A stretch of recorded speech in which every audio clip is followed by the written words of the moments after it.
সঙ্গে কিছু নওগাঁর কন্টেন্ট ক্রিয়েটার আছে, নওগাঁর আর উত্তরবঙ্গের কিছু কন্টেন্ট ক্রিয়েটার আছে।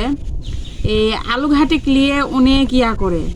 তে আজকে মুই তোর আলু ঘাটি আর আলুর ঝোলের তফাৎটা বুঝাও, এদিকে আসো।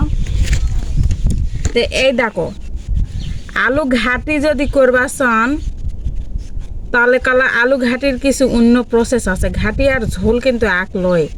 ঘাটি করবা চালে আলু ডাক ইনকা করে সুন্দর করে মতা লাগবে, আর ঝোল করবা চালে আলু ডাক ইনকাকে ভাঙ্গে দেওয়া লাগবে।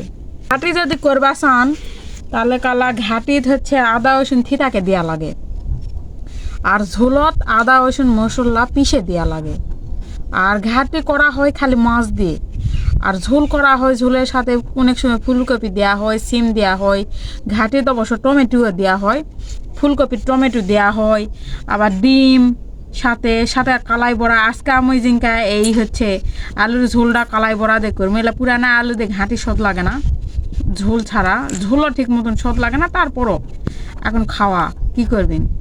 তে আজকে আশা করো তোমরা ক্লিয়ার হয়েছেন যে আলু ঘাটি কাক কয় আর ঝোল কাক কয়, আর তোমরা ঘাটি আর ঝোলক গুলাবেন না, আখঠে করবেন না।